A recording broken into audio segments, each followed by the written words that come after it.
রবিবার মানেই তো আমাদের ঘুরতে বেড়ানোর দিন, সেরকম আজকেও আমরা বেরিয়ে পড়েছিলাম, কিন্তু কোথায় যাব কিছু ডিসাইড করা ছিল না।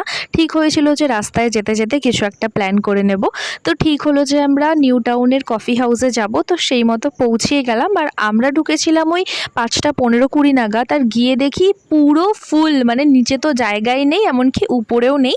আর দুজন থাকলে ওরা উপরেই বসতে পাঠায়, তবে নিচে একটুখানি মানে নিচের জায়গাটুকু এসি আছে, ওপরে নেই। একেতে তো রোদে ঝলসে গেছি, তার উপর তো ওপরে এত গরম, মানে পুরো পাগল হয়ে গেছি। যাই হোক, এবারে আসি খাবার দাবারে। তো কফি হাউসে গেছি, কফি তো মাস্ট থাকবেই। এছাড়া ছিল হচ্ছে ড্রামস অফ হেভেন, যেটা খেতে ছিল অতীব জঘন্য। মানে রাস্তার দোকানে ওই চপ বড়া যেরকম পাওয়া যায় না বেসনের, জাস্ট ওই রকম মনে হচ্ছিল খেতে, একটুও ভালো না।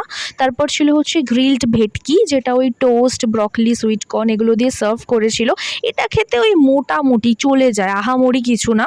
আর কাস্টার্ড, ক্যারামেল কাস্টার্ড ছিল, যেটা ওই অ্যাভারেজ খেতে। খাওয়ার দাওয়ারের এক্সপিরিয়েন্স একদম ভালো না। জানি না অন্যান্য খাবার কীরকম, আমরা যেগুলো নিয়েছি সেগুলো তো মোটেও ভালো লাগেনি।